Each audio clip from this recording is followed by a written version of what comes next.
స్తోత్రం. దేవుడు మంచివాడు, మహోన్నతుడు, సర్వశక్తిమంతుడు, సర్వాధికారి. తన శ్రేష్టమైన నామములను బట్టి తనకు కృతజ్ఞతాస్తుతులు.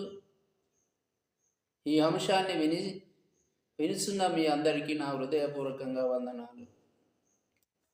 ఈరోజు చెప్పుకోబోయే అంశం ఏమి అంటేను, దేవుడైన యెహోవా ఇక్కడ మనిషినిలో ఒక 3 ప్రత్యక్షమైన మర్మాలను ఉంచాడు. అవి ఏమిటంటేను, నరుని ఆత్మ యెహోవా పెట్టిన దీపము అది అంతరంగములన్నిటిలో శోధింపబడునని దేవుడు సామెతల గ్రంథంలో 20వ అధ్యాయము 27వ వచనంలో తెలియబరుస్తున్నది. అంటే ఇక్కడ ఏమంటాడు, నరుని ఆత్మ యెహోవా పెట్టిన దీపం. ఆ దీపం ఎప్పుడు ఆరిపోతుందో తెలియదు, ఎవరికి తెలియదు. ఆ దీపం ఆరిపోకముందే మనము చక్కబెట్టుకోవాలి. ఎందుకంటే సమయం కొంచెముగానే ఉన్నది కాబట్టి, సమయం సమీపించి ఉన్నది కాబట్టి మనము ఆ ఆత్మను అనుసరించి జీవించడం నేర్చుకోవాలి. కేవలము ఆత్మను అనుసరించి జీవించడం నేర్చుకోవాలి. ఆత్మ మనలో దేవుడు పెట్టిన ప్రత్యక్షమైన భిక్ష. అంటే శరీరంలో మనకు 3 ప్రాముఖ్యమైన, ఒకటి శరీరము, రెండవది మనస్సు, మూడవది ఆత్మ. అంటే శరీరానుసారముగా జీవించి, శరీరాన్ని అనుసరించి, శరీరాన ఆశలను అనుసరించి సుఖపడి జీవించే జీవితము ఇది అపవాదికి సంబంధించిందని బైబిల్ లేఖనాలు మనకు సెలవిస్తున్నాయి. కనుక నా ప్రియ సహోదరులారా, మీకు తెలియపరచబడినది ఏమంటేను, మనకు శరీరం ఉన్నది. శరీరానికి తోడు మనసు ఒకటి మనకున్నది. ఆ మనసు ఏమంటది, అయ్యో నేను ఈరోజు ఇది సంపాదించాలి, నేను అది సంపాదించాలి, నేను ఈరోజు మటను, చికెను, బిర్యానో తినాలి, తాగాలి, సుఖపడాలి, నా శరీరానికి సరైన బట్టలను ధరించుకోవాలి, ఎన్నో విధములు గల ఆశించుతుంటుంది. కానీ అవి శరీరానుసారమైన జీవితము పరలోక రాజ్యాన్ని చేర్పవని లేఖనాలు సెలవిస్తున్నాయి. కాబట్టి ఆ శరీరాన్ని, మనుషును హెచ్చరిస్తున్న మనలోనున్న ఆత్మ, దేవుడు పెట్టిన ఆత్మ హెచ్చరిస్తుంది. అయ్యో నా సహోదరులారా, నశించి నరకములకు పోకుండా మనము కాపాడుకోండి. మీ శరీరాన్ని, మీ మనుషులను చంపుకొని మీరు నన్ను అనుసరించి నడుచుకోనండి, ఆత్మనుస్వరంగా జీవించడం నేర్చుకోండి అని ఆ ఆత్మ మనను హెచ్చరిస్తూనే ఉంటుంది. కానీ మనం ఏమి చేస్తాం, గమనించము. ఒక సహోదరి మధ్యలో మాకు పరిచయం అయింది. వారి కుటుంబంలో శాంతి లేదు, సమాధానం లేదు. తల్లిదండ్రికి పిల్లలకు గొడవలు, చెప్తే వినడం లేదు. అత్త కోడళ్ళ మధ్యలో గొడవలు, భార్య భర్తల మధ్యలో గొడవలు. అయితే వారు, ఆ సహోదరి వచ్చి, అన్నా నేను ఏమి చేయాలి, నా పరిస్థితికి ఇలా ఉన్నది, నా కుటుంబంలో నా పిల్లలు చెప్తే వినడం లేదు, నా భర్త చెప్తే వినడం లేదు, నా కోడళ్ళు కూడా మా మీదికి మర్రబడి ఎన్నో ఇబ్బందుల పాలు చేస్తున్నారు, నా కుటుంబం ఇలా శాంతి సమాధానాన్ని కోల్పోయి బజారున పడి గొడవలు పడుతున్నారు, మేము ఏమి చేయాలంటే ఒకటే చెప్పాను, మీ భర్త కానీ, నీ కొడుకులు కానీ, కోడళ్ళు కానీ ఒకరికొకరు ఐక్యత కలిగి జీవించాలంటే, ప్రతి కుటుంబంలో ఒకరికి ఒకరు ఐక్యత కలిగి జీవించడం కష్టకాలమే. ఎందుకంటే మన శరీరంలో ఎన్ని అవయవాలు ఉన్నాయి? నడవనికి కాళ్ళు ఉన్నాయి, పని చేయనికి చేతులు ఉన్నాయి, చూడనికి కళ్ళు ఉన్నాయి, విననికి చెవులు ఉన్నాయి, మాట్లాడడానికి నోరు ఉన్నది, వాసన పీల్చడానికి ముక్కున్నది. కానీ మనకు శరీరం ఒకటే. అయినా ఆ శరీరానికి ఒకటి తోడు మనస్సు అన్నది ఉన్నది. మనకు మనకు మనస్సుకు వచ్చిన పనులు చేసి మనము మన శరీరానికి మనమే విరోధులమై ఉన్నాము కదా.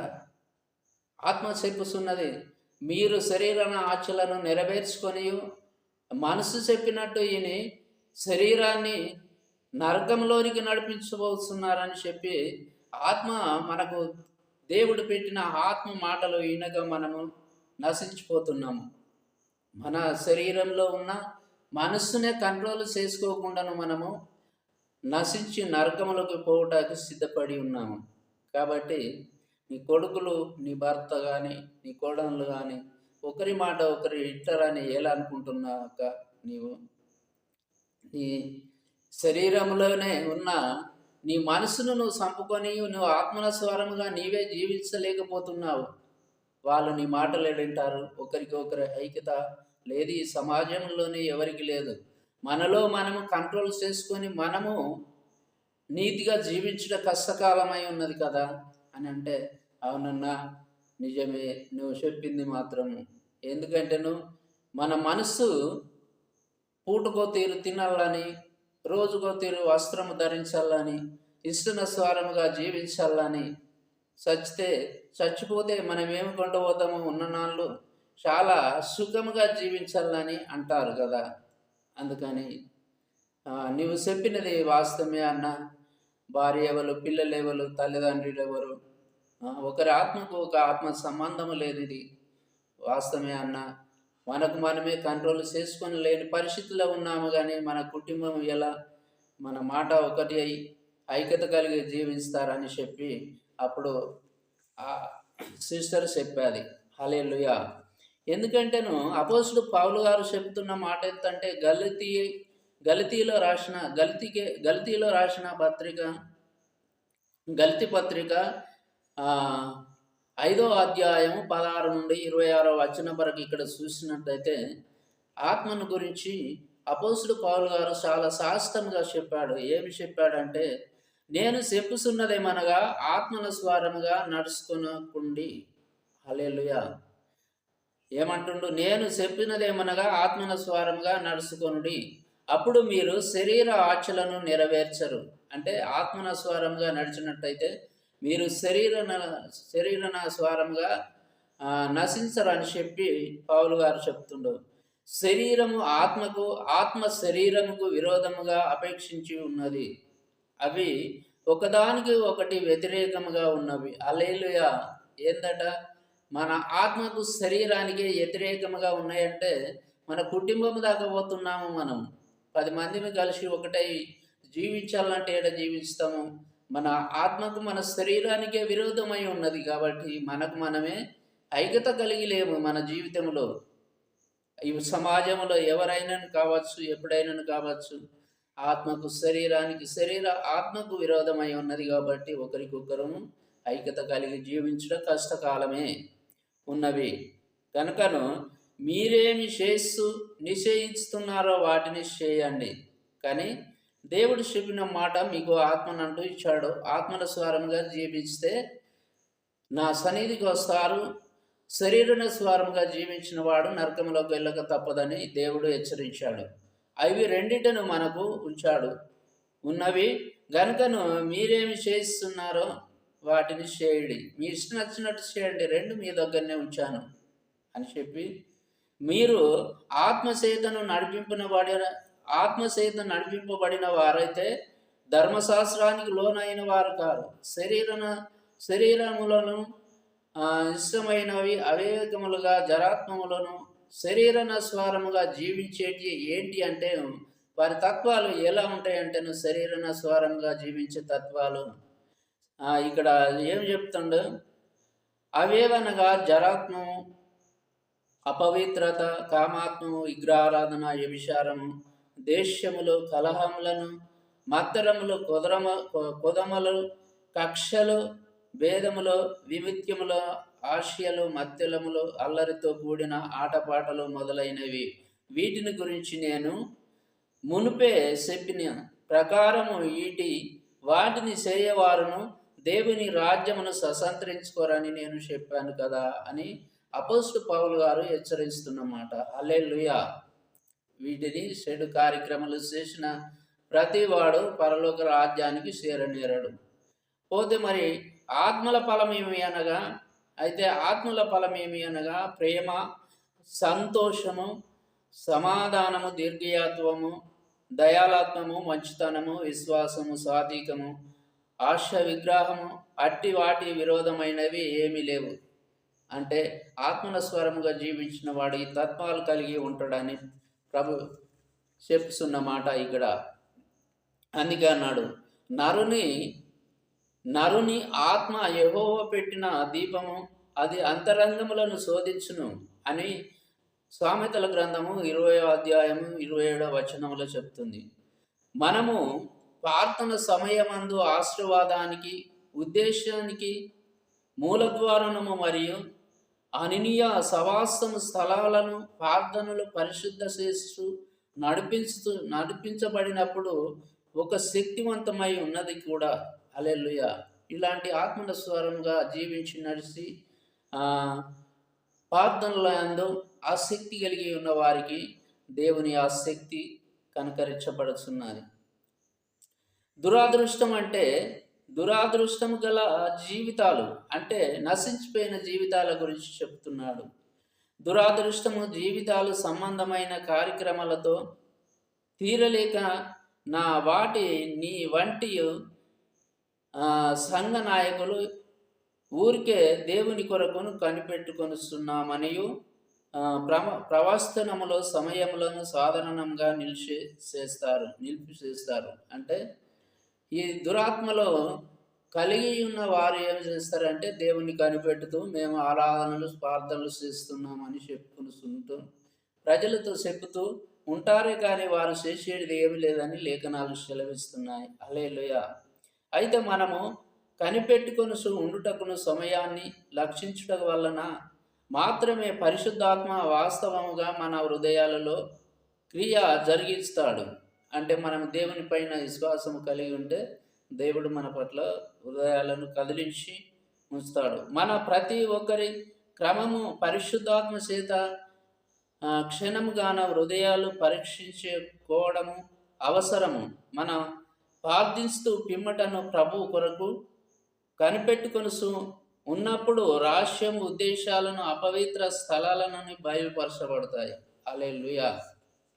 కనుక నా సహోదరులారా, మనలో ఐక్యత లేదంటేను, మన కుటుంబంలో శాంతి లేదంటేను, సమాధానం లేదంటేను, ఐక్యత లేదంటేను ఎందుకు ఇలా జరుగుతున్నదని మనము పరీక్షించుకోవాలి. దానికి బైబిల్లో ప్రతి వచనానికి మనకు పరిష్కారం దొరుకుతుంది.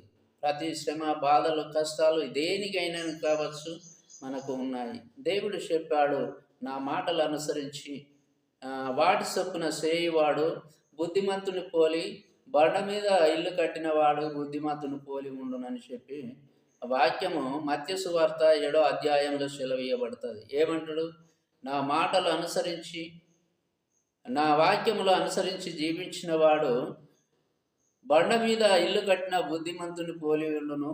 వానలు కురుచును, వరదలు వచ్చను, కానీ ఇల్లు బండ మీద కట్టబడినది కనుకను అది పడిపోలేదని చెప్పి దేవుడు ఆ వాక్యములు సెలవిస్తున్నాడు.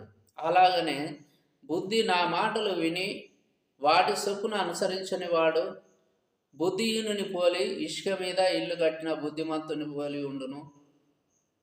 వానలు వచ్చును, వానలు విసిరేను, వరదలు వచ్చును. ఆ పునాది ఇసుక మీద కట్టబడినది కాబట్టి పడిపోయానని చెప్పి.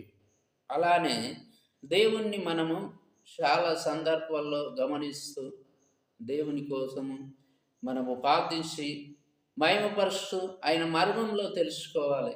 ఎందుకంటే ప్రతిదానికి ప్రతీకారం అన్నది ఒకటి ఉంటుంది.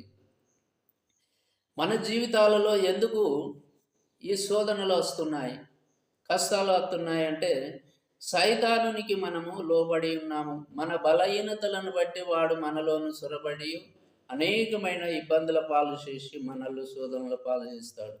అపవాది నుండి మనం విడుదల పొందాలంటే మనం గమనించవలసింది ఏంటంటే, ఈ శోధనలు బాధలకు, ఈ శాంతి సమాధానం లేని జీవితానికి మేము చేసిన, మా తండ్రులు చేసిన పాతకమా, మా తల్లులు చేసిన పాతకమా, ఇది ఎవరు చేసింది, మాకు ఇలా ఎందుకు జరుగుతున్నాయంటే ఆ పాపాలను కూడా వదిలించుకోవటానికి ఈ బైబిల్లో మనకు సమాధానము ఉన్నది. ఏందంటేను, మనం ఎప్పుడైతేను ఈ బాధలకు భరించలేకను తట్టుకోలేని పరిస్థితిలో ఉంటామో, పాతవి గతించిపోయేలను మనము యేసుక్రీస్తు ప్రభు నామములో బాప్తీర్థము, నీటి బాప్తీర్థము పొందినప్పుడు, మన తల్లి గర్భంలో నుండి పుట్టినప్పుడు మనము చేసిన పాపములు, దోషములు అన్నీ అప్పటికి గతించిపోతాయి, అంతమైపోతాయి. అప్పుడు మన పునరుద్ధానము పొందుతాము. దేవుని యేసుక్రీస్తు ప్రభు బిడ్డగా మనము స్వీకరించబడతాము. కాబట్టి యేసుక్రీస్తు ప్రభు పరిశుద్ధాత్మ మనకు కాపరిగా ఉంటుంది. కాబట్టి మనకు అలాంటి సైతాను శోధనలు, వేదనలు ఏమీ రాకుండా కూడా మనము జీవించగలుగుతాము. అప్పుడు శాంతి సమాధానాన్ని కలిగి మనము జీవించగలుగుతాము. అయితే ఈ మనుషులలో ఐక్యత లేని విషయాలను చూసినట్టయితే ఇక్కడ మనకు కేవలము పరిచర్యలో చురుకుగా ఉంటే బైబిలు ఎరిగి ఉన్నప్పుడు అందుకే సరిపోదు. ఇతరులకు బోధించగలిగిన మాత్రం చేతను మనము పరిచర్యలను, ఆశ్చర్య కాలము, ఒకవేళ ఏదైనా ఉంటే అవి మనము హృదయాన్ని ఉంచబడిస్తున్నామని పాపానికి దారి తీస్తాయని సెలవిస్తున్నాయి. హల్లెలూయా. మనిషిని జీవితము దేవుడు పెట్టిన ఒక భిక్ష అన్నది సామెతల గ్రంథము 16 2వ వచనము, 25వ వచనము, 28వ అధ్యాయం 26వ వచనములో చూడవచ్చు. అదే సామెతలు 27వ వచనములో యెరెమీయా ప్రవక్త రాసిన గ్రంథము యెరెమీయా 17:9, 10వ వచనము. అపొస్తలుడు పౌలు గారు మొదటి కొరింథీ రాసిన పత్రిక 10:12, 13వ వచనములో పరిశుద్ధాత్మ ఎదుట మన హృదయాలను తెరిచి ఉంచాలి. హల్లెలూయా. ఆ పరిశుద్ధాత్మ మనల్ని ఆవరించడానికి వచ్చినప్పుడు మనము మన హృదయాలను తెరిచి ఉంచాలని చెప్తున్నది బైబిల్. హల్లెలూయా. అవసరమును సాష్టంగా బయలుపరిచే లేఖనాలు చాలా ఉన్నాయి. ప్రభు ఇది ఇంతవరకే మనకు పోరాటము స్థలము తెలియపరిచాడు. అయిన నుండి మనము ఏమి దాచలేము. అంటే మన తత్వాలను ఏమాత్రము దాచలేడు. మన హృదయాలను ఆయన గమనిస్తూనే ఉన్నాడు. ఇంతకుముందు చెప్పిన యెరెమీయా గ్రంథము, సామెతలు, మొదటి కొరింథీయుల పత్రికలో చెప్పినట్టు మన హృదయాలలో మన హృదయం ఏమి ఆలోచిస్తున్నది, మన మనస్సు ఎలా పాపము కోసం తపన పడుతుంది, మన శరీరాన్ని ఎలా నరకానికి నడిపించడానికి ప్రయత్నిస్తున్నది అన్నది మనము చూడవచ్చు. అయితే మనము వాచించుకొనసు పాపానికి శరీర ఆశలను లేక మన జీవితాలను దురిత్వ పాలు చేసుకోకుండాను మనము ఆత్మనస్వరంగా జీవించాలి. అందుకే అంటాడు ప్రకటన గ్రంథము 3వ అధ్యాయము 20వ వచనములో, నేను నీ తలుపు నొద్ద తట్టి ఉన్నాను, ఎవడైనా నా స్వరము విని తలుపులు తెరిచిన వెడల వానితో నేను, నాతో వాడను, భోజనము చేసి కలిసి ఉందమని ప్రభు యేసుక్రీస్తు చెప్పిన మాట. దేవుడు పాపం లేని శుద్ధ హృదయం కలిగిన వాడు కాబట్టి ఆయన పరిశుద్ధాత్మ మనలో నింపుకొని ఆ పరిశుద్ధాత్మన స్వారముగా జీవించిన వారం కావాలి. ఆత్మన స్వారముగా జీవించినప్పుడు ఆత్మ అపవాదికి సంబంధించింది. అపవాది గిన్నెలోని తాగుడని లేఖనాలు మనకు సెలవిస్తున్నాయి. అది మన ఆత్మ చెప్పినట్టు మనం విన్నట్టుంటే, ఆత్మను అనుసరించి జీవించినట్లుంటే ఈ శరీర స్వారముగా జీవించము. మనసు శరీరానికి విరోధముగా మన ఆత్మను దేవుడు పెట్టాడు. ఆత్మకు ఆత్మ శరీరమునకు వ్యతిరేకమై ఉన్నది కాబట్టి మన ఆత్మను అనుసరించి నడవాలి. మన ఇష్టం మనస్ఫూర్తికంగా ఏమంటారంటే, ఈ లోకంలో కొందరు ఉన్నన్ని రోజులే మనకు నచ్చినది తినాలి, తాగాలి, చనిపోయిన నాడు ఏం తీసుకుపోతామంటాం. కానీ చనిపోవడం అంటేనే చనిపోయినంత మాత్రాన నీ శ్రమలు బాధలు తప్పించుకున్నావని అనుకోకూడదు. ఇక్కడికంటే అక్కడ శ్రమలు చాలా ఎక్కువగా ఉంటాయి. శరీరానుసారంగా జీవించిన వాడు నశించి నరకంలోకి పోయి రెండో మరణంకు పాలైనప్పుడు అగ్నిగుండంలో పడవేయబడ్డప్పుడు ఆ శ్రమ వేరే ఉంటుంది. ఇప్పుడు కొద్ది దినములు ఈ లోకంలో ఉన్నంత కాలము మనము అలాంటి కోరికలను, ఈ లోకంలో ఉన్న వాటిని ఆశించకుండాను, మనకు ఆశించిన వాటిని తినకుండా తాగకుండాను మనం ఇక్కడ కట్టడిలో ఉన్నట్టయితేను మన ఆత్మకు రక్షణగా మనం దేవుని సన్నిధికి వెళ్ళగలుగుతాము. హల్లెలూయా. దేవుడు చెప్పుతున్న మాట ఏంటంటే, ఆత్మ శరీరముకు, శరీర ఆత్మకు విరోధముగా ఉన్నది కాబట్టి నా ప్రియ కుమారుడా, నీకు నీవే పరీక్షించుకో. ఆత్మనస్వారముగా జీవించి పరలోక రాజ్యానికి వస్తావో, శరీరనస్వారముగా జీవించి లేక నరకానికి పోతావో. నశించి నరకానికి పోవడం కంటేను ఆత్మను అనుసరించి జీవించి నా సన్నిధికి వచ్చడం మేలు కదా. నా ప్రియ సహోదరి సహోదరులరా, నశించి నరకములకు పోవటకు నాకు ఏమాత్రం ఇష్టం లేదు. ప్రతి వారం నా బిడ్డలుగా స్వీకరించబడాలని దేవుడు కోరుకుంటున్నాడు. ఈ వాక్యము దేవుడు దీవించునుగాక. ఈ అంశాన్ని వినియు తృప్తిపడియు మా సంఘాన్ని మమ్మలను దీవింపగలరని ప్రభు యేసుక్రీస్తు పరిశుద్ధ నామములో వేడుకొనుచున్నాము. ఆమేన్.